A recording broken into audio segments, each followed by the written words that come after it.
You need to ask yourself this question: what is this making of you? And are you on course? Are you on course? You know what I mean? Is this it? Is this it? Is this the best? Is this the best we can be? Out of all that we've been through in our 20s and 30s and 40s, all the relationships, the kids, those kids ain't gone away. They still around. You know, you birth them, you raise them, they send them out the house, they come back with theirs. You know, all this stuff.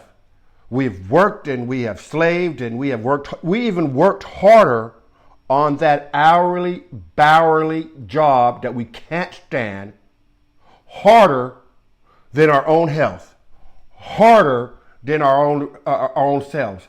We go hard for them. We will prep and encroach on our own life to accommodate that job, them people.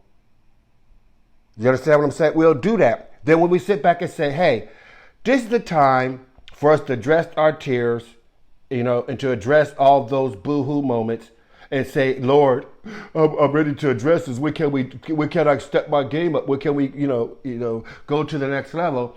And he provides ways to get a vision, write it down, make it plain, build you a squad, do the work. But it takes work to do all of that, right? It takes work. But you have to keep in your mind, what is this making of me? This can't be it. This can't be it. This can't be it. If you're tapping out right now, you're tapping out right now. But for the rest of us, we can't afford to tap out, right? And if you're going to get a vision, you're going to write it down. You're going to simplify it. So those that read or run with it, they got to see something. They got to know what you're doing, right? Right? Because you got people that love you, right? But you know what? Everybody has advice. And a lot of people will give you advice as long as you suck up to them. And as soon as you flinch, they're gone. You don't need them. What you need is a rabbit. You need a pacer. A pacer, remember a pacer, we talked about a pacer in a race, right?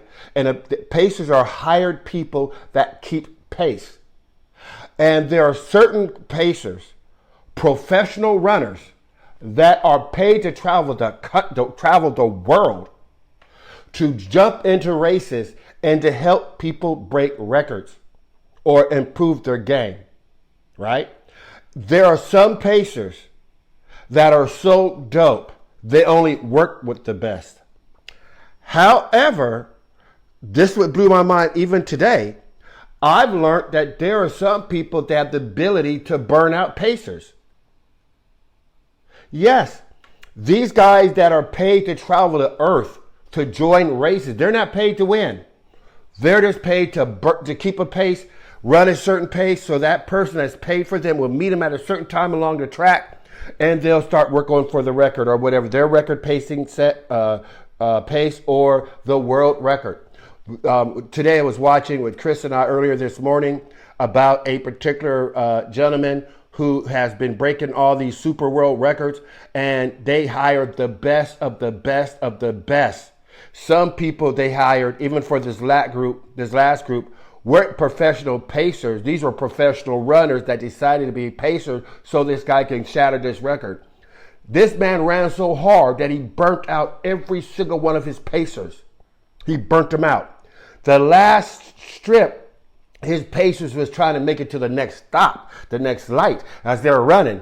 This man started running so fast that he left his pacers in dust.